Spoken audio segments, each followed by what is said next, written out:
सुप्रभात बच्चों, मैं Tanuja Sinha the Pentecostal assembly school से आप सभी की संस्कृत की शिक्षिका।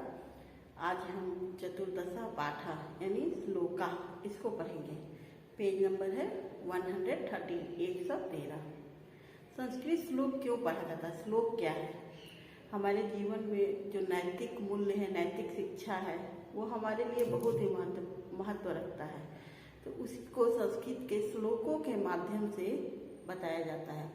संस्कृत श्लोक मूलतः पद्य खंड है। पद्य जैसे हम लोग हिंदी में कविता पाठ करते हैं, उसी प्रकार संस्कृत में श्लोक के रूप में वो लिखा रहता है, जो 2 वाक्य या 4 वाक्य के आधार पर बना रहता है।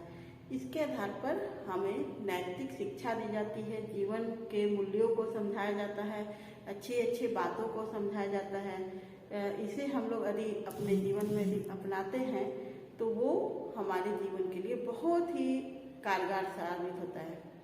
हमारे सोच में बदलाव लाता है और हमारी आध्यात्मिक शिक्षा को भी पूरा करता है, बढ़ावा देता है, बढ़ाता है। इसके द्वारा हम लोग जीवन के नैतिक मूल्यों को सीखते हैं और अपने जीवन में अपनाते हैं। जैसे हम लोग संस्कृत में जब पाठ पढ़ते हैं, यानी जब हम कथा पढ़ते हैं, तो वो हमारे लिए बहुत ही आनंदमय है। उसी प्रकार से श्लोक का वाचन भी हमारे जीवन में बहुत ही आनंद लाता है।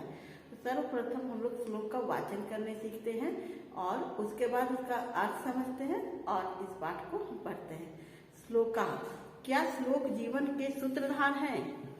क्योंकि नैतिक मूल्य ही जीवन का आधार है। कहा गया है श्लोक हमारे जीवन के लिए किस लिए कारगर है, किस लिए उपयोगी है? क्योंकि श्लोकों के माध्यम से हम लोग नैतिक शिक्षा को ग्रहण करते हैं और अपने जीवन में बदलाव लाते हैं, अपनी सोच में बदलाव लाते हैं। हमें कैसे रहना चाहिए, कैसे करना चाहिए, हमारे लिए क्या अच्छा है, उसको हम लोग इन श्लोकों के माध्यम से सीख सकते हैं। इस पाठ में हमारे पास 6 श्लोक है, 6 श्लोक्स हैं और 6 श्लोकों को हम लोग को पढ़ना है, वाचन करना है। वाचन करने से क्या होगा कि हमारी जितनी भी संस्कृत की त्रुटियां हैं वो मिटते जाएगी और हम लोग संस्कृत में और अच्छे से पढ़ना सीखेंगे। तो पहला श्लोक हमारा है, हस्तस्य भूषणम दानम सत्यम कंठस्य भूषणम श्रोतस्य भूषणम शास्त्रम भूषण किम प्रयोजनम। ये हमारा 2 वाक्य का श्लोक है और इसमें देखोगे बीच में कॉमा दिया हुआ है, जिसको हम लोग को वो 4 भागों में बांटता है। अब हमको देखना है कि प्रत्येक शब्द का अर्थ कैसे निकलता है। हस्तस्य भूषणम दानम, ये हमारा एक वाक्य है। इसमें हमारा दिया हुआ हस्तस्य का अर्थ है हाथ का, भूषणम का अर्थ है आभूषण। आभूषण किसे कहते हैं? गहना, यानी हाथ का आभूषण, हाथ का गहना। दानम, दान है। हाथ का आभूषण क्या है बच्चों? दान है। हाथ में हम लोग ऐसे बहुत तरह के कंगन पहनते हैं, चूड़ियां पहनते हैं, लेकिन हमारा मूलतः हाथ का आभूषण क्या है? हाथ का गहना क्या है? दान करना। हम लोग हाथों से दान करते हैं, वो जो सबसे बड़ा आभूषण कहा गया है। सत्यम कंठस्य भूषणम, कंठ यानी गला। तो गले का आभूषण क्या है? गले का आभूषण हार माला नहीं है, गले का आभूषण सत्य है, यानी सत्य बोलना है। सबसे पहले हो गया हाथ का आभूषण दान है और कंठ का आभूषण सत्य है। श्रोतस्य भूषणम शास्त्रम, श्रोत बोलते हैं सुनने वाला यानी कान। श्रोतस्य यानी कान का, भूषणम आभूषण शास्त्रम, शास्त्र है, शास्त्र को सुनना। शास्त्रों को सुनने से क्या होता है? हमें अच्छे बातों का ज्ञान होता है। तो कान का आभूषण, श्रोत का आभूषण, सुनने वाले का आभूषण शास्त्र है। भूषण किम प्रयोजनम, तो अन्य आभूषणों की क्या प्रयोजन है, यानी अन्य आभूषणों की क्या आवश्यकता है। यानी पूरा का अर्थ क्या हो गया? हाथ का आभूषण दान है, कंठ का आभूषण सत्य है, श्रोत का आभूषण शास्त्र है, तो अन्य आभूषणों का क्या प्रयोजन है, उनकी क्या आवश्यकता है। दूसरा श्लोक है, सत्यम ब्रूयात् प्रियम ब्रूयात् न ब्रूयात् सत्यम अप्रियम प्रियम च नानिरितम ब्रूयात् ऐसा धर्म सनातन। सत्यम ब्रूयात्, ब्रूयात् मतलब है बोलना चाहिए, हमें कैसा बोलना चाहिए? हमें सच बोलना चाहिए। हम लोग शुरू से हमारे माता पिता या फिर हमारे बड़े क्या समझाते हैं कि हमेशा हमें सत्य बोलना चाहिए। प्रियम बुरियात यानी प्रिय भी बोलना चाहिए। हम लोग किसी को भी अप्रिय बोलकर किसी को भी ना क्रोधित कर सकते हैं ना दुखी कर सकते हैं। यानी सत्य बोलना चाहिए और प्रिय बोलना चाहिए। न बुरियात सत्य म प्रियम। सत्य म प्रियम जो है इसमें दो शब्द हैं, सत्यम प्लस अप्रियम। अब हमारे पास यहाँ पर अव्यय शब्द है न का अर्थ है नहीं, बुरियात नहीं बोलना चाहिए। सत्यम अप्रिय यानी सत्य है लेकिन वह अप्रिय है, यानी सत्य है लेकिन अप्रिय है, वैसी बातों को हमें नहीं बोलनी चाहिए। प्रियम च नानिरुतम बुरियात, और यहाँ पर है नानिरुतम, इसमें भी दो शब्द है न प्लस अनिरुतम। मतलब प्रिय है लेकिन झूठ है, न बुरियात, उसे भी नहीं बोलना चाहिए। यानी कि सत्य है और प्रिय नहीं है उसे न बोलना चाहिए, और जो प्रिय है लेकिन सत्य नहीं है उसे भी नहीं बोलना चाहिए। हमारे पास जो अनिरुतम है, अनिरुतम का अर्थ है असत्य। ऐसा धर्म सनातन, यही सनातन धर्म है। सनातन धर्म यही सच्चाई है, यही सही धर्म है, शुद्ध धर्म है। अर्थात पूरा का अर्थ क्या हो गया?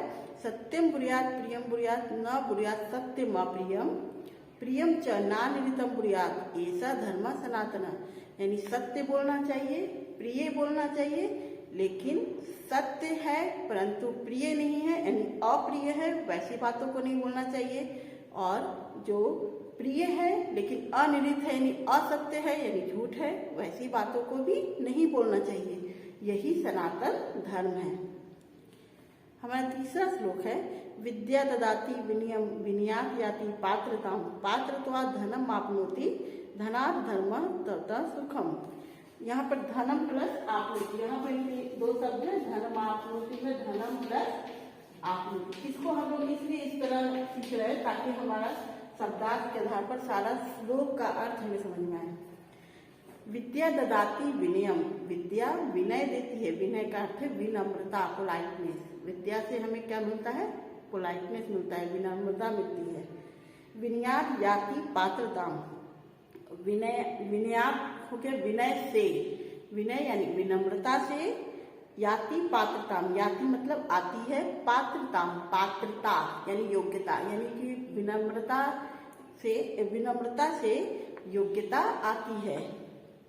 पात्रत्वात् धनम आपनोति, पात्रत्वात् यानी पात्रता से, यानी पात्रता का अर्थ अभी हम लोग पढ़े थे योग्यता, यानी योग्यता से धनम प्लस आपनोति, धन आपनोति अर्थात प्राप्त करता है, यानी पात्रता से धन प्राप्त करता है। धनात् धर्मम, धन से धर्म, तथा सुख और उससे सुख। पूरा का अर्थ क्या हो गया? विद्या विनय देती है, विद्या विनम्रता देती है, विनम्रता से पात्रता यानी योग्यता आती है, योग्यता से धन प्राप्त होता है, धन से धर्म और उससे सुख, उससे यानी उस धर्म से हमें सुख की प्राप्ति होती है। यहाँ अर्थ में भी दिया हुआ है विद्या विनम्रता देती है, विनम्रता से योग्यता आती है, योग्यता से व्यक्ति धन प्राप्त करता है और धन से धर्म और इसके बाद सुख प्राप्त करता है। तो इस तरह से हम लोग श्लोक का अर्थ को देखेंगे। अब हम आते हैं नंबर 4 पर। अलसस्य कुतो विद्या, अविद्या से कुतो धनम, अधन से कुतो मित्रम, अमित्र से कुतो सुखम। अलसस्य आलसी का, अलसस्य का अर्थ है आलसी का, कुतो विद्या, विद्या कहाँ से, आलसी को विद्या कहाँ से। यदि हम आलस करेंगे तो हमें विद्या की प्राप्ति होगी? नहीं प्राप्त होगी। इसलिए आलस मतलब अलसस्य के आलसी व्यक्ति, आलसी व्यक्ति को विद्या कहाँ से? अविद्या से कुतो धनम, अविद्या यानी विद्याहीन को धन कहाँ से?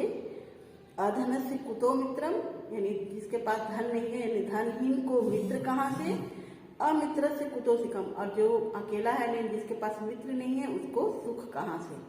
पूरा कर तो गया आलसी को विद्या की प्राप्ति नहीं होती है, अर्थात आलसी को विद्या कहाँ से? विद्याहीन यानी अविद्या से, जिसके पास विद्या नहीं है, अविद्या से। विद्याहीन को धन कहाँ से? अधन से कुतो मित्रम, जिसके पास धन नहीं है उसके पास कोई मित्र नहीं हो सकता है। तो धनहीन को मित्र कहाँ से? अमित्र से कुतोषिकम, और मित्रहीन यानी जिसके पास कोई दोस्त नहीं है, कोई बिल्कुल अकेला, कोई परिवार के लोग नहीं है, उसको सुख कहाँ से। अर्थात हमें विद्या प्राप्त करने के लिए आलसी नहीं होना है, धन प्राप्त करने के लिए विद्याहीन नहीं होना है, मित्र प्राप्त करने के लिए धनहीन नहीं रहना है, और सुख को प्राप्त करने के लिए मित्रहीन नहीं होना है। ठीक है, अब हम आते हैं 5वां श्लोक। नमन्ति फलिनो वृक्षाः नमन्ति गुणिनो जनाः शुष्क वृक्षाश्च मूर्खाश्च न नमन्ति कदाचन। नमन्ति फलिनो वृक्षाः, नमन्ति का अर्थ है नमन करते हैं। नमन हम लोग कैसे करते हैं बच्चों? नमन हम लोग झुककर करते हैं, यानी नमन्ति का यहाँ पर 2 अर्थ है, झुकते हैं और नमस्कार करते हैं। क्या क्या अर्थ है? नमन्ति का अर्थ है झुकते हैं और नमस्कार करते हैं। नमस्कार करने में हम लोग क्या करते हैं? दोनों हाथों को जोड़कर ऐसे झुक के प्रणाम करते हैं। तो नमन्ति का अर्थ है झुकते हैं और नमस्कार करते हैं। नमन्ति फलिनो वृक्षा, फलिना वृक्षा, फलिना यहाँ पर हमारे पास संदिग्ध से लोग बनेगा फलिना, फलिना प्लस वृक्षा यानी फलदार वृक्ष, जिन वृक्षों में फल लगे हुए हैं। क्या होता है बच्चों, वृक्षों को देखिए, वो फल वाले वृक्ष कैसे होते हैं? जिस लता में फल रहता है वो भारी होने के कारण वो क्या होता है, झुक जाते हैं, वो डाली झुकी भी रहती है। तो फलदार वृक्ष, फल यानी फल युक्त वृक्ष क्या होते हैं? झुकते हैं, झुक जाते हैं। फलिना वृक्षा यानी फलदार वृक्ष झुके रहते हैं यानी झुक जाते हैं। नमन्ति गुणिनो जना, सेम इसी तरह से हमारा यहाँ पर आएगा गुणिना यानी कि गुणी लोग, जिनमें गुण है, गुणवान लोग, गुणी लोग भी नमन्ति यानी झुकते हैं। शुष्क वृक्षाश्च मूर्खाश्च, शुष्क यहाँ पर 2 शब्द है, शुष्क वृक्षा प्लस च, ये हमारा स दिखेगा, और मूर्खाश्च, मूर्खा प्लस च। शुष्क वृक्षा, शुष्क वृक्ष, शुष्क बोलते हैं सूखे हुए, यानी कि फलिना का ठीक विलोम हो गया शुष्का, फलदार और सूखे हुए। तो शुष्का वृक्षा या शुष्क वृक्षा का समास मिल रहा है, शुष्का वृक्षा, सूखे हुए पेड़ और मूर्ख व्यक्ति न नमन्ति कदाचन, कभी भी झुकते नहीं हैं। पूरा अर्थ से हम लोग देखते हैं। नमन्ति फलिनो वृक्षा नमन्ति गुणिनो जना शुष्क वृक्षाश्च मूर्खाश्च न नमन्ति कदाचन। फल वाले वृक्ष झुक जाते हैं, गुणी लोग, गुणी व्यक्ति झुकते हैं, लेकिन सूखे हुए पेड़ और मूर्ख व्यक्ति कभी भी झुकते नहीं हैं। अब हम आते हैं अंतिम श्लोक नंबर 6। अभिवादनशीलस्य नित्यं वृद्धोपसेविनः चत्वारि तस्य वर्धन्ते आयुर्विद्या यशो बलम्। वृद्धोपसेविनः का संविच्छेद है वृद्ध प्लस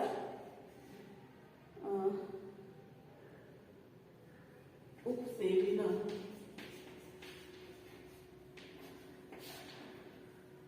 और इधर हो गया हमारा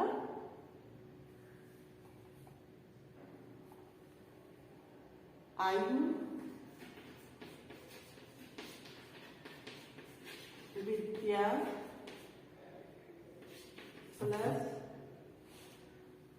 विद्या, इसके बाद में तुम्हारा यश बनम, इसमें हमारा 4 प्रश्न है।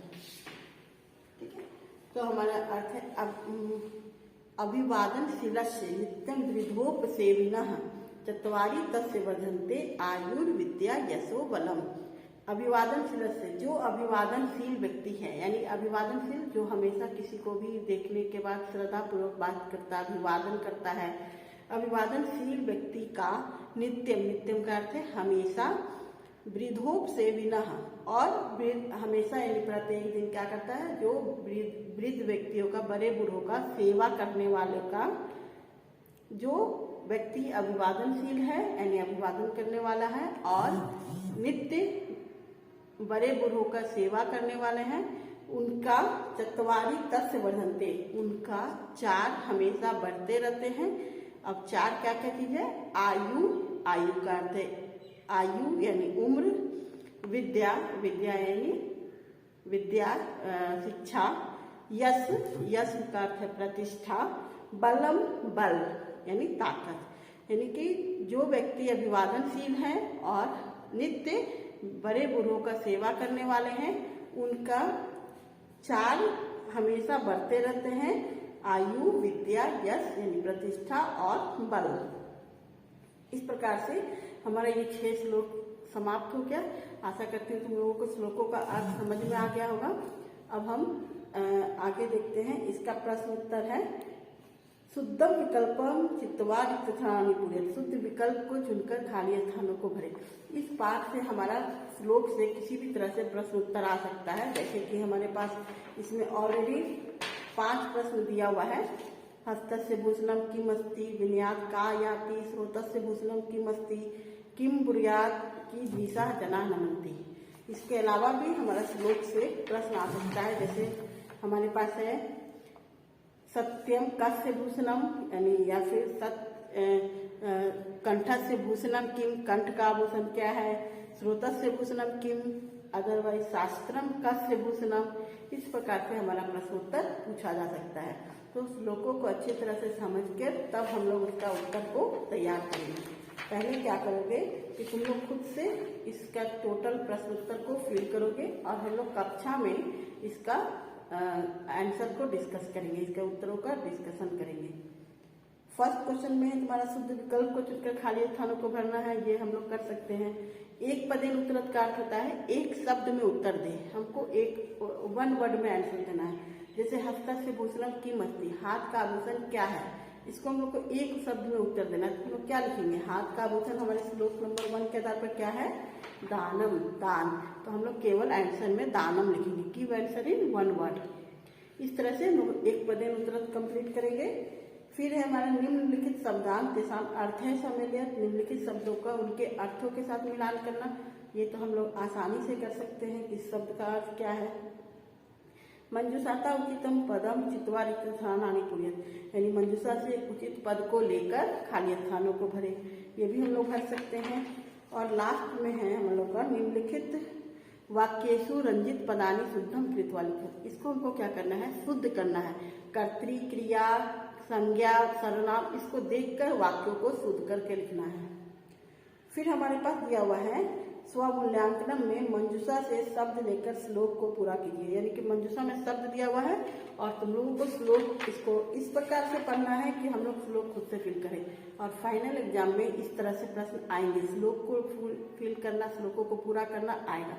तो ये 6 श्लोकों को आप लोगों को अच्छे से पढ़ना है, याद करना है और अर्थ को समझना है। और बुक में जितने प्रश्न उत्तर है उसको आप लोग फिल करके रखेंगे और हम लोग नेक्स्ट क्लास में उसका डिस्कशन करेंगे। धन्यवाद।